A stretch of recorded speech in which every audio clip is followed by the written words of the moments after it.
So siguro naman, VP, alam mo naman yung mga kung sino yung mga posibleng makakaharap mo sa 2028.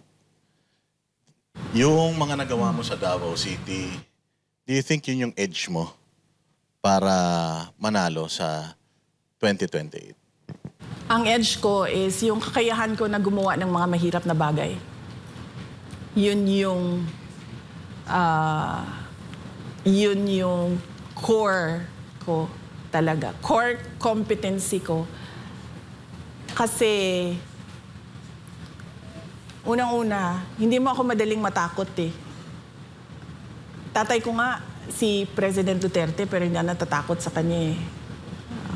Hindi mo ako madaling mapasunod. Hindi mo ako madalas sa tulad yan, magsasama kayong lahat dyan, tapos ako mag-isa dito. Hindi mo ako matatakot sa ganun eh. So yun talaga yung kapasidad ko, yung competency ko. Kaya ko gumawa ng mga mahirap na bagay. Tatayuan ko yung mga mahirap na bagay. Yung pag-ikot mo sa Pilipinas, you think kaya na ang buong Pilipinas ay maging katulad ng Davao City na disiplinado, involved yung mga tao sa governance? Yung pagbabago ng values ng mga tao, hindi siya magagawa kaagad. Kasi may problema din tayong mga Pilipino sa pag-uugali natin eh. Somehow, through the years, nawala yung values formation sa pagkabata hanggang sa sila ay nagiging adult. So hindi magagawa yon ng isang taon lang. Kailangan natin simulan ulit, turuan ng mga bata ng magandang asal.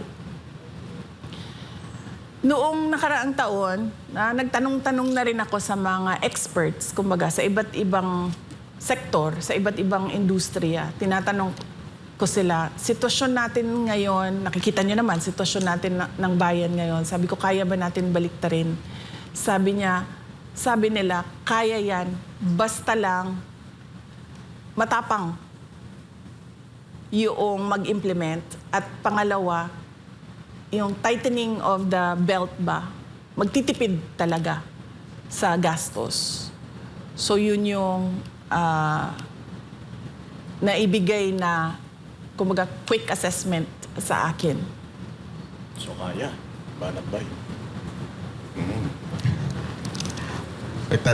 Pwede niyo pong hindi sagutin na kung ano. Pwedeng ikat naman. Ngayon, issue yung korupsyon. Alam naman natin yan, kaliwat kanan ng korupsyon.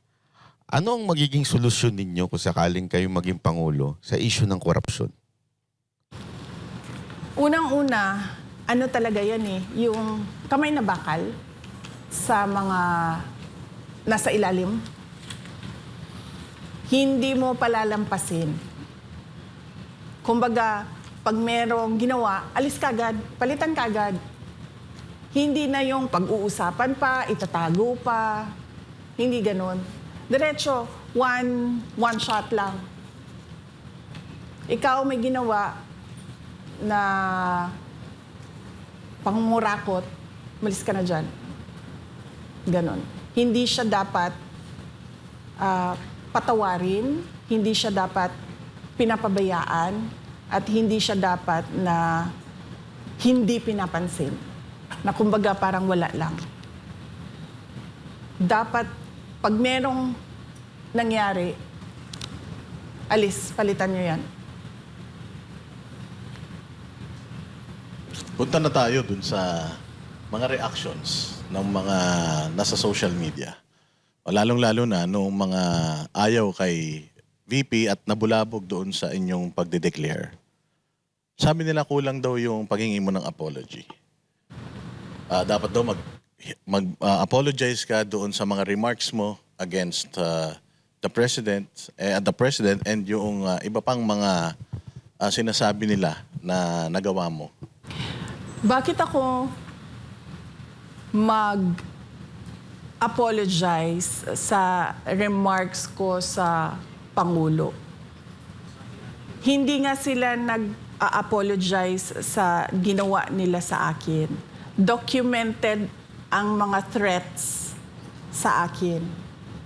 Hindi namin yan nilalabas kasi nga meron pang impeachment na mangyayari at yun ay subject nila sa impeachment nila. Ang masasabi ko lang dyan, hindi nga krimen, nagiging impeachable offense. So hindi ako magsusorry sa kanila. Sila muna magsorry sa akin dahil documented yung threats namin. Meron pang isang congressman na hindi naman nanalo pero nakaupo ngayon ang nagsabi na hindi daw siya susuporta sa'yo. Ano mensahe mo sa kanya? Hindi ko rin naman siya sinuportahan nung siya ay tumakbo eh. So, it's a tie. It's a tie.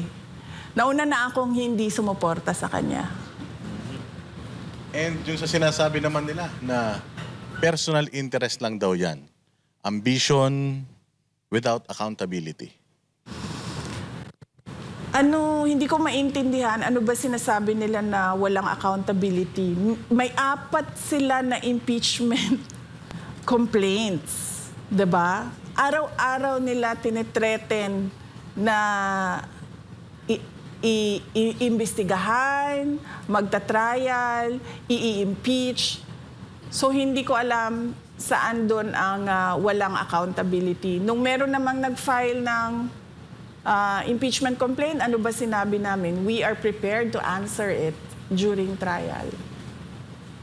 Ma'am, nung amin pong itong vinlog, ang kadalasang comment ng tao, mag-ingat si VP. Kasi alam naman natin, ngayon na talaga nag-finalize na kayo ng decision nyo, sure, sa tingin ng mga Pilipino, sobrang laki ng chance yung manalo. So, dalawa lang yan. It's either i-impeach kayo para hindi na kayo makatakbo or may gawing masama sa inyo. Hindi po ba kayo natatakot na sa pagsalita nyong ito ay malalagay sa alanganin ng inyong buhay? Hindi na ako takot kasi kasama na yun sa desisyon ko na posibleng gagawin sa akin. In fact, sinabi na nga sa akin noon na meron naman talagang plano na mga ganon.